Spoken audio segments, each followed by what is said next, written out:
کیوں آج ہمارا مورل اتنا ڈاؤن کیوں ہو گیا کہ ہماری مسجدوں میں اگر کوئی بھائی، چاہے وہ ہندو بھائی ہو یا مسلمان بھائی ہو، میں اس کی بات نہیں کر رہا ہوں، وہ بات آگے کی ہے، صفائی کی، لیکن جو لوگ تالے لگاتے ہیں ان کی مجبوری یہ ہے کہ ہم اتنے بے سلیقہ ہیں کہ جب ہم استعمال کر آتے ہیں تو اسے اس قابل نہیں چھوڑتے ہیں کہ دوسرا کوئی استعمال کر سکے۔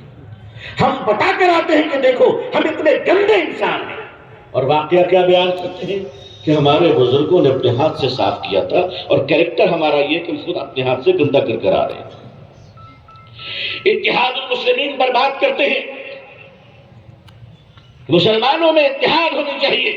مجمع میں دیکھ رہا تھا میں کہ اکرام مسلم پر گفتگو ہو رہی، اور ایک شخص پانی کا بوتل لیے ہے اور بغل میں ایک آدمی پیاس سے بوتل مانگنا چاہ رہا ہے، تو وہ کہہ رہے نہیں یہ منرل واٹر ہے، تمہیں نہیں دے سکتا، میں خرید کے لایا۔ بات اکرام مسلم کی ہو رہی ہے، بات اتحاد مسلم کی ہو رہی ہے۔ پورے دنیا میں، پورے ہندوستان میں چندہ دینے والے اپنے پڑوسی کو صرف اس لیے نہیں دیتے کہ وہ پسند نہیں ہے، اس کی زبان ٹھیک نہیں ہے۔ آپ نے طے کر لیا سب کچھ آپ نے طے کر لیا، آپ کو پورے ہندوستان کی فکر کرنے کی ضرورت نہیں ہے۔ آپ اگر اعظم گڑھ کو پورا من بنا لیں انشاءاللہ، یہاں کے غریبوں کو اٹھائیں، یہاں کے دینی اداروں کو آپ مضبوط کریں، اور یہاں اگر آپ نے اسلامی معاشرت اور صداقت کے اصولوں کو طے کر دیں تو انشاءاللہ چراغ تو چراغ ہوتے ہیں، جب روشن ہوتا ہے تو اس سے سینکڑوں چراغ اور بھی روشن ہو جاتے ہیں۔ عزیزان ملت، ہم لوٹ آئیں اپنی صداقت کی طرف، حقیقت کی طرف۔ اونچے خاک اور ایک عجب مزاج ہمارا پڑ چکا ہے پولیٹیکل لوگوں کے پیچھے اپنی شان کو سمجھنا، کہ اگر اس کے پیچھے ہم چلے، اس کے ساتھ تصویریں آ گئی، اگر وہ ہمارے بیٹے کی شادی میں آ گئے، بیٹی کی شادی میں آ گئے، تو ہم بہت بڑا انسان بن گئے۔ مسلمانوں، اس جھوٹے نشے سے باہر نکلو اور اپنی دولت کو اس طرح برباد کرنا بند کرو۔ 10 گاڑیاں لے کر گھومنا اور اپنی واہوائی دکھانا اور بندوقیں چلانا اور پڑوسیوں پر ظلم کرنا اور اپنے بھائیوں کو غلط مقدمات میں پھنسانا اور اپنی دولت کے بلبوتے پر غرور دکھانا اور اپنے اونچے مکانات کو بنا کر چھوٹے چھوٹے مکانات کو ذلیل کرنا، اگر ایسا کرو گے تو یاد رکھیے گا پھر اللہ تعالیٰ ایسے لوگوں کو آپ پر مسلط کرے گا جو رشوت کے نام پر روزانہ آپ سے لاکھوں روپے وصول لیا کرے گا۔ عزیزان ملت، ایک مسلمان دوسرے مسلمان کو نہیں بلکہ وہ کسی انسان کو دھوکہ نہیں دے سکتا انشاءاللہ۔ انشاءاللہ یہ ہمیں بتانا پڑے گا، یہ ہمیں عملاً ثابت کرنا پڑے گا۔ ایمانداری تو ہم اپنے اندر لے آئیں۔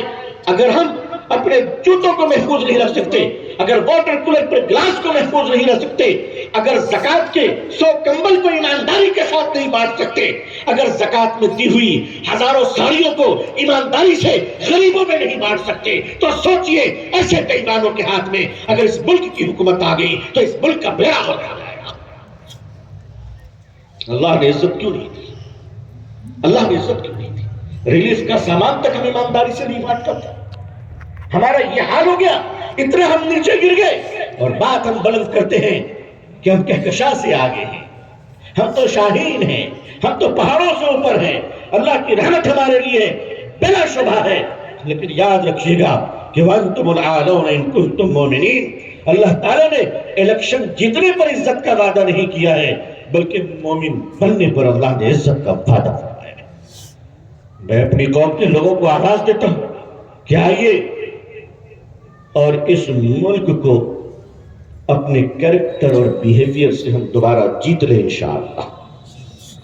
انشاءاللہ آپ یقین مانیے مسلمانوں کی زبان سے اس ملک کو بہت تکلیف ہے، بہت تکلیف ہے۔ دوسروں کی زبان کا ہم مقابلہ نہیں کر سکتے، یہ ایگزامپل نہیں دیکھ سکتے کہ اور بھی لوگ گالیاں دیتے ہیں کنتم خیر امت اخرجت للناس میں، اور تم میں کوئی فرق نہیں ہے۔ آپ تو نمونہ حیات ہیں، آپ تو حضور صلی اللہ علیہ وسلم کے امت میں ایک بہترین لوگ ہیں جن کو اللہ تعالیٰ نے خرابیوں سے روکنے اور بھلائیوں کا حکم کرنے کے لیے اللہ نے نکالا ہے، دوڑایا ہے، چلایا ہے، بنایا ہے۔ ہماری زبانیں کہاں سے لی گئی؟ بات بات پر مسلم جوانوں کے زبانوں سے گالیاں نکلتی ہے۔ یہ دلی آپ چلے جائیں، پرانی دلی، وہ جامع مسجد ماشاءاللہ کیا شان ہوا کرتی تھی اس کی. ایک زمانہ تھا کہ شاہ ولی اللہ محدث دہلوی رحمۃ اللہ علیہ اس جامع مسجد کے صحن پر درس حدیث کیا کرتے تھے. شاہ عبدالعزیز پڑھایا کرتے تھے. بڑے بڑے محدثین ہوا کرتے تھے. لیکن آج ہمارا زوال یہ ہے کہ انہی مسجدوں میں ننگی لڑکیاں ماڈلنگ کرتے ہوئے اپنی سیلفیاں دے رہی ہیں. آپ کو حکومت نے مجبور کیا. یہ گندگی کرنے پر گندے ہم خود بن چکے ہیں. عزیزان ملت، آج اسی پرانی دلی جامع مسجد کے علاقوں میں جائیے. میری قوم کے لوگوں، دلی والوں، تمہیں بھی سوچنا چاہیے کہ جس جگہ پہ بڑے بڑے محدثین نے تمہیں درس حدیث دیے تھے، آج وہاں 6-6 سال کے بچے بازاروں میں بیٹھ کر کچی کچی گالیاں دے رہے ہیں. یہ مسلمانوں کا کریکٹر، یہ مسلمانوں کی زبان، یہ مسلمانوں کا بیہیویئر. اور ہم کہتے ہیں ہمیں عظمت کیوں نہیں ملتی، ہم کہتے ہیں ہمیں عزت کیوں نہیں ملتی. میرے بھائیوں، عزت و عظمت کے تم خود دشمن بن چکے ہو. کوئی تمہارا دشمن نہیں ہے. یہ کتنے دشمن نظر آ رہے ہیں. مجھے تو لگتا ہے یہ دوا لگا کر بینڈیج کر رہے ہیں بیچارے. دشمنی تو ہم نے خود کر رکھی ہے اپنے ساتھ، اپنے آپ کو زخمی کر رکھا ہے. ہم اپنی عظمت رفتہ کو واپس کیوں نہیں لا سکتے؟ تعلیم ادارے قائم کیجئے، لیکن یاد رکھیے گا تعلیم اداروں کے تعلق سے کہ جو علم آپ کو اپنے مالک کی پہچان نہ دے، وہ علم نہیں ہے، بلکہ وہی علم ہرجائی ہے. جس علم سے اگر آپ انجینئرنگ کے راستے سے اپنے اللہ کو پہچانتے ہیں، سائنس کے راستوں سے اللہ کو پہچانتے ہیں، میڈیکل سائنس کے راستوں سے اللہ کو پہچانتے ہیں، تو میں آپ کو خوشخبری دیتا ہوں کہ یہ علم بھی آپ کے لیے اللہ کی قربت کا ذریعہ بنے گا انشاءاللہ. یہ علم بھی اللہ کی رحمت کا ذریعہ بنے گا انشاءاللہ. اپنی بیٹیوں پر توجہ دیجیے. آج مسلمانوں کی بیٹیاں کئی لاکھ مرتد ہو گئی، نعوذ باللہ. ہاں یہ سچ ہے، مگر اس سچائی کی وجہ کیا ہے؟ اس سچائی کی وجہ یہ ہے کہ پچھلے 70 سالوں میں ہم نے اپنے بیٹوں کے لیے گلی گلی مدرسہ کھولا اور اپنی بیٹیوں کے پڑھنے کا کوئی ادارہ نہیں کھولا. ہم تو سمجھتے تھے بیٹیوں کو پڑھانا حرام، نعوذ باللہ. حضرت ام سلمہ کیا پڑھی لکھی نہیں تھی؟ کیا اسلام میں ہماری بیٹیوں نے کارنامے انجام نہیں دیے؟ لیکن جب یہی بیٹیاں حالت مجبوری میں، مجبوری کیا ہے؟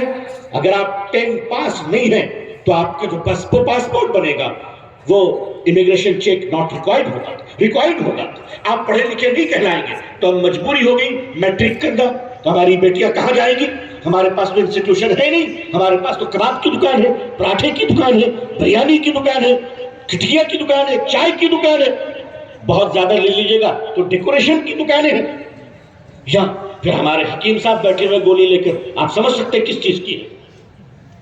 ہمارا کام ہی اتنا رہ گیا، ادھر کباب کھانا، ادھر سے گولیاں خریدنا.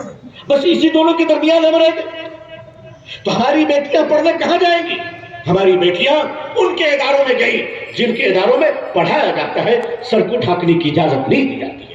یہ ان کا نظام ہے. مسلمان بچیاں وہاں سے ارتداد کی طرف جا رہی ہیں.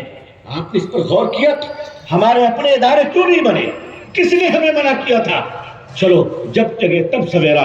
مسلمانوں، اپنی بیٹیوں کی حفاظت کرو، اپنی بیٹیوں کی عزت کرو اور بیٹیوں کو وہ تعلیم دو. کیونکہ آپ کی بیٹیاں، آج ہم نے 70 سالوں سے اس ملک میں عظیم مائیں پیدا کرنا بند کر دیے.